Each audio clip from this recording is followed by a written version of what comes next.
I'm Siska Becker, and you're watching World Highlights on TVRI World. This is our special weekly program where we compile all the biggest news that has made the headlines this week. Let's begin with this week's World Highlights.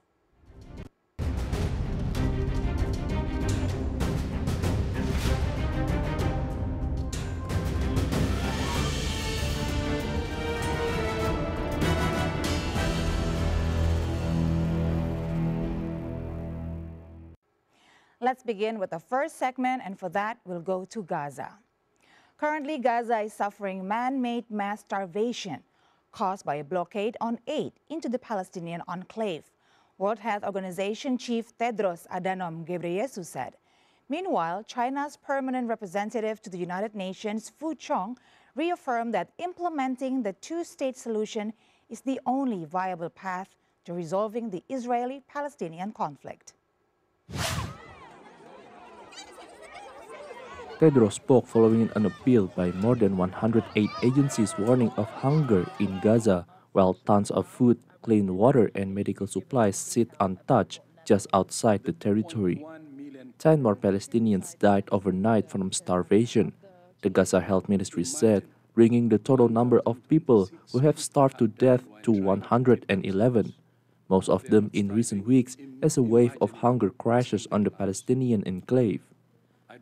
The WHO said the deadly surge in malnutrition had caused the deaths of at least 21 children reported to the agency in 2025, but stressed those figures are likely to tip off the iceberg.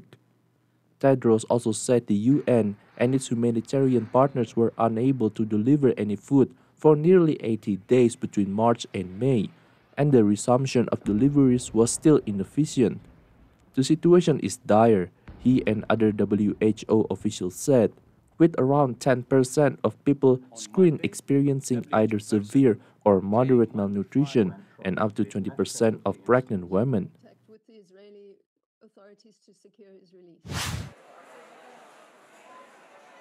From Gaza, a severe hunger crisis in the Gaza Strip, exacerbated by Israel's blockade of aid supplies, has caused a widespread malnutrition, leaving both adults and children struggling desperately for survival. Al-Shifa Hospital in Gaza City is overwhelmed with malnutrition patients who lie in beds without adequate treatment and even basic food supplies.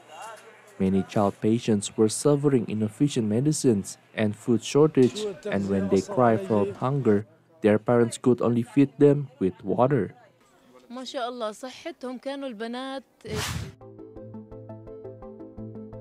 From Tunisia, Tunisia's President Kais Saied showed images of starving children in Gaza to U.S. President Donald Trump's advisor on African and Middle Eastern affairs, Massad Boulos, during a meeting. Saied described one of the images as being of a child eating sand. Boulos, who is the father-in-law of U.S. President Donald Trump's daughter Tiffany, did not publicly respond during the exchange.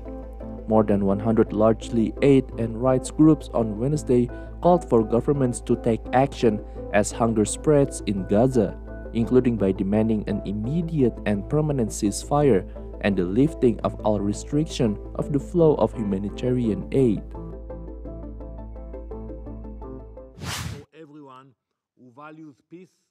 From United Nations headquarters, the United Nations Office for the Coordination of Humanitarian Affairs is no longer neutral, and Israel will only grant 1-month visas to its international staff.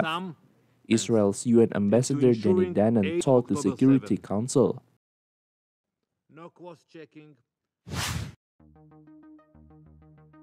Speaking at the Security Council meeting at the UN headquarters in New York, Fu expressed concerns over the escalating confrontation in Gaza and strongly condemned Israel's recent ground offense in central Gaza, including attacks on World Health Organization facilities.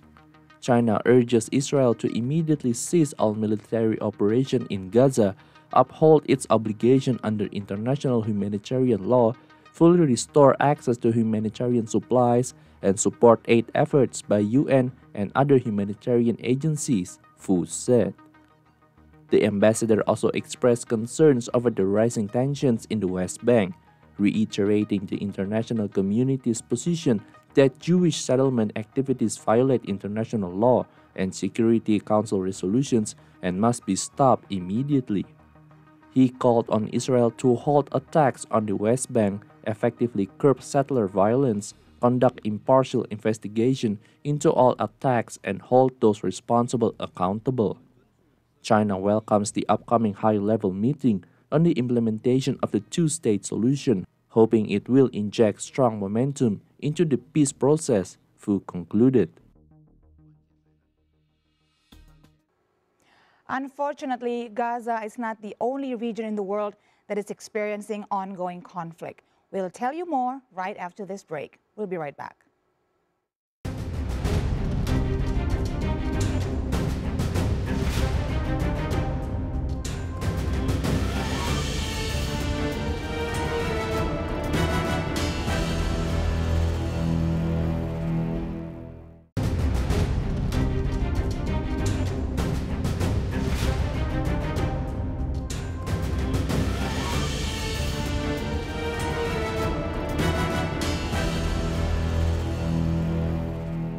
Welcome back to World Highlights on TVRI World with me, Siska Becker. On to our next segment.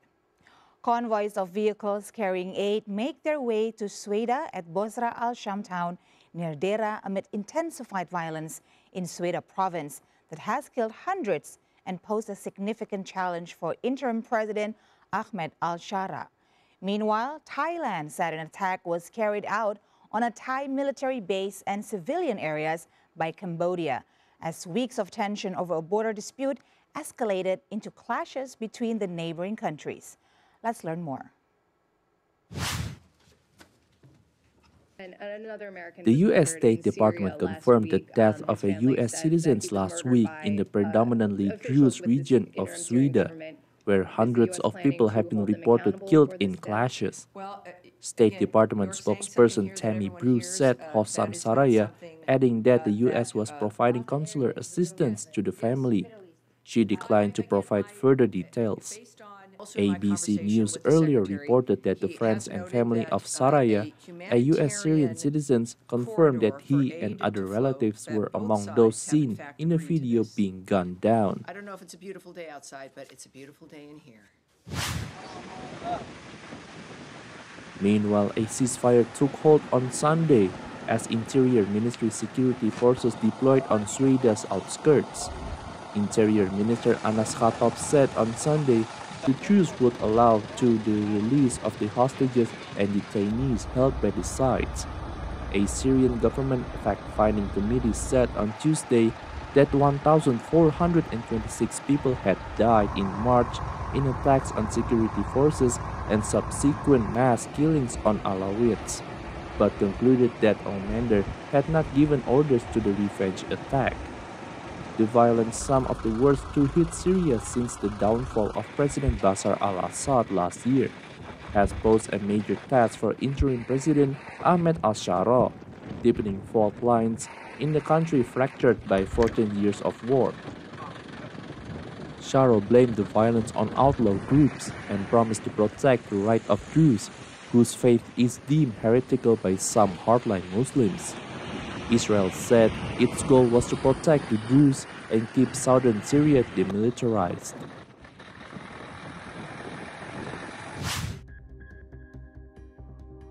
The conflict in southern Syria's Sweda province has displaced more than 145,000 people, with some of them fleeing to the neighboring Daraa province and rural Damascus governorates, and most remain in the province. The United Nations Office of the Coordination of Humanitarian Affairs on Wednesday. According to the OCHA, the violence between July 20 and 22nd, including mortar attacks, drone strikes, aerial surveillance, and sporadic clashes, has caused civilian casualties, while leaving tens of thousands to flee despite a declared truce. The UN reported widespread outages in electricity, water, fuel, and telecommunication services, while food insecurity is worsening due to the market disruptions and the closure of bakeries.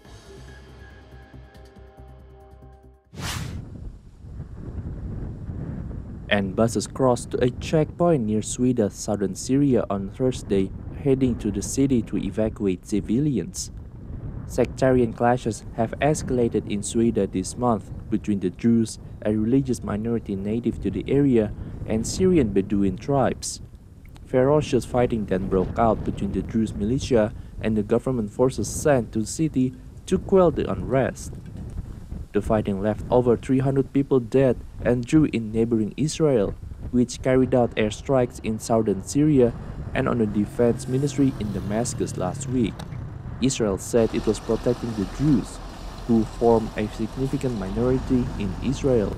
On Friday, Israel and Syria agreed to a ceasefire supported by Turkey, Jordan, and neighbors. The morning of 24th July 2025. From another tensions, Thai Foreign Ministry spokesperson Nikore Balankura said heavy artillery was fired into the Thai military base and continued throughout the morning. The attacks also targeted Thai civilians area, including a hospital, resulting in civilian casualties and fatalities. Cambodia Defense Ministry said that Thai F-16 fighter jets dropped 2 bombs on the road, and that it strongly condemns the reckless and brutal military aggression of the Kingdom of Thailand against the sovereignty and the territorial integrity of Cambodia. The skirmishes came after Thailand recalled its ambassador to Cambodia late on Wednesday and said it would expel Cambodia's envoy to Bangkok, after a second Thai soldier in the space of a week lost a limb to a landmine that Bangkok alleged had been laid recently in the disputed area. Fire into the Thai. And fighting must first stop between Thailand and Cambodia after there can be negotiations, Thailand's acting premier said on Thursday. Caretaker Prime Minister Phumtham Vechayachai told a news conference there had been no declaration of war and conflict was not spreading into more provinces. He said Cambodia had fired heavy weapons into Thailand without any specific targets, resulting in civilians' death. Phumtham said that earlier, the situation at Thailand border with Cambodia remains delicate and must be addressed with care and with measures in line with international law. The militaries of both countries said a clash had taken place early on Thursday when they both accused each other of opening fire. We are due for another short break, but when we return, we'll tell you about the unfortunate tragedy that happened in Indonesia and Bangladesh. We'll be right back.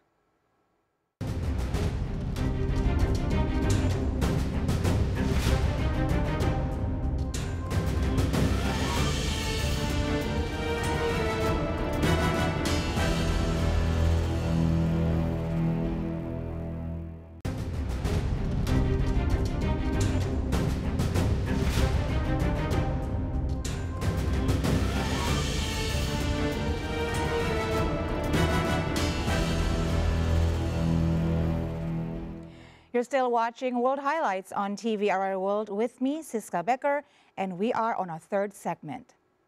Indonesia's Coast Guard attended to the ship that caught fire off the coast of Sulawesi on Sunday. Video from rescuers showed the incident. Meanwhile, at least 25 children were among the 27 dead pulled from scorched buildings after a Bangladeshi Air Force jet crashed into a college and school campus in Dhaka, officials said on Tuesday. Local news reports said 5 people were killed in the blaze, while 284 others were able to escape. Video showed smoke blowing from the ship and rescuers recovering a body. The cause of the fire remains unknown, local media reported.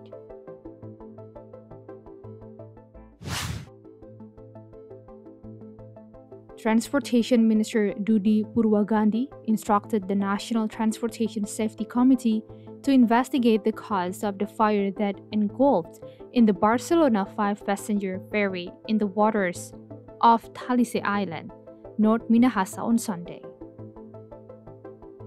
Transportation Minister Budi Purwagandhi delivered the instruction while inspecting the burning ship on Monday, accompanied by Inspector General at the Transportation Ministry Arif Toha, Director General of Sea Transportation Muhammad Mashoud, and representatives from the National Search and Rescue Agency or Basarnas and Bakamla.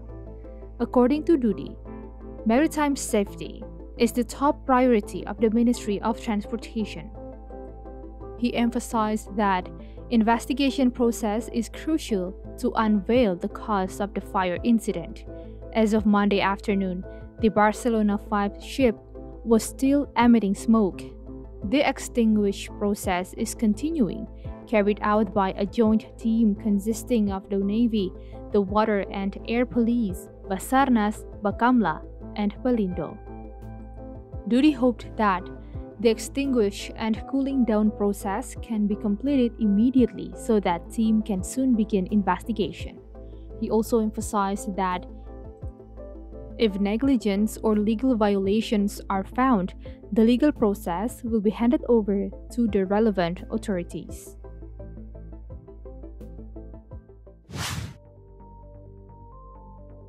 From Bali Straits, the search and rescue operation to find victims of sinking ferry Tunu Pratamajaya has been officially ended on Monday, after being held for 20 days. Head of Surabaya Search and Rescue Office Nanang Sigit unveiled the decision to stop the search and rescue operation during a meeting with the Joint SAR team at Ketapang ASDP office in Banyuwangi, East Java. He said that the operation was concluded because his team did not find any signs of other victims in the last 6 days. The decision is in line with the procedure that stops operation after 7 days of no findings. Previously, the SAR operation has been extended twice. Nanang added that, should there be a valid information on other victims, the SAR operation could be resumed. According to the Veris Manifest, Tunu Pratamajaya ferry carried 65 people, consisting of 53 passengers and 12 ship crews. Of that number, 30 people survived the incident, 19 found dead, and 16 others still declared missing.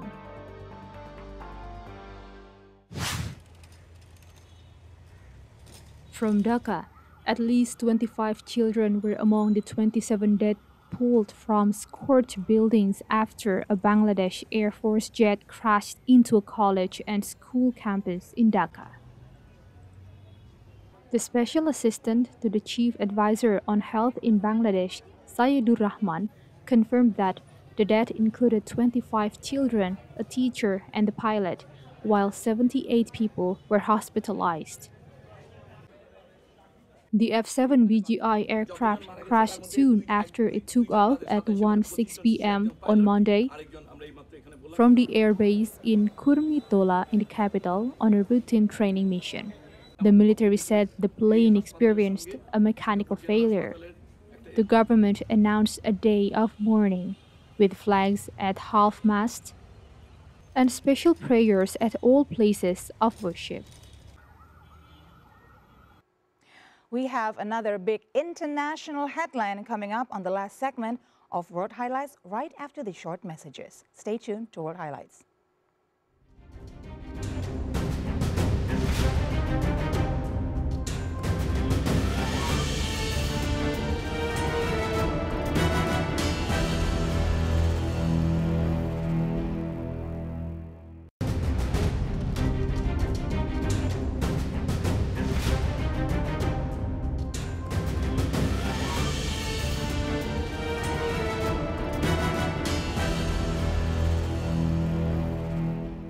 You're watching World Highlights on TVRI World with me, Siska Becker. This is our last segment, and for that, we go to United States. U.S. President Donald Trump on Tuesday announced trade deals with Japan, the Philippines, and Indonesia. Let's learn more about the implication of the trade tariff imposed by the United States. The U.S. will impose a 15% tariff on Japanese goods, and Japan will invest $550 billion into the United States, which will receive 90% of the profits, said Trump, adding that the deal will create hundreds of thousands of jobs. As one of the major U.S. trading partners, Japan has seen tough in bilateral trade talks. Trump also announced a trade deal with the Philippines after meeting Philippine President Ferdinand Marcos Jr. earlier on Tuesday. Trump posted on his social media platform, Truth Social, that the Philippines will open its market to the United States and implement zero tariffs, while the United States will impose a 19% tariff on Philippine imports. On Tuesday, the White House unveiled more details about the U.S. trade deal with Indonesia, which was announced on July the 15th. Indonesia will eliminate approximately 99% of tariff barriers for a full range of U.S. industrial, food, and agricultural products exported to Indonesia, while the United States will impose a 19% tariff on products imported from Indonesia, said a release by the White House. Indonesia will remove restrictions on exports to the United States of industrial commodities, including critical minerals, it said.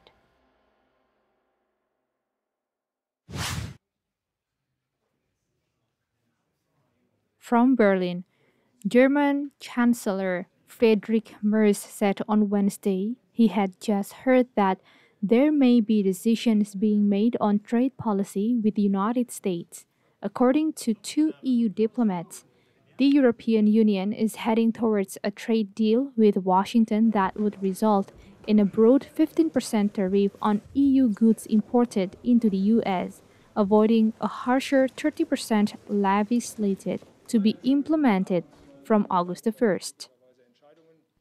The rate, which could also extend to cars, would mirror the framework agreement the United States struck with Japan.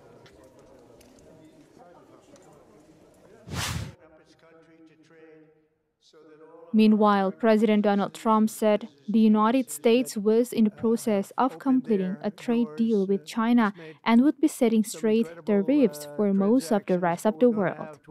Speaking at an event on artificial intelligence in Washington, Trump also said Washington was in serious trade talks with the European Union and would set lower tariffs for the bloc if it opened itself up to U.S. businesses.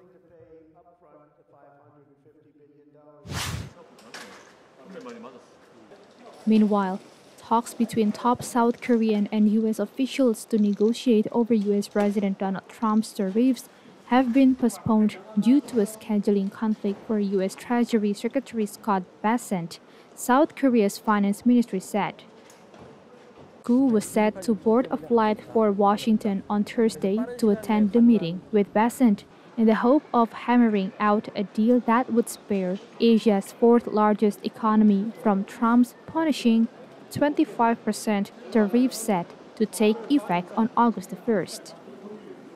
Pressure on South Korea heightened this week after Japan clinched a deal with the United States, which Trump said would see Tokyo allowing greater market access for American products, including autos and some agricultural products.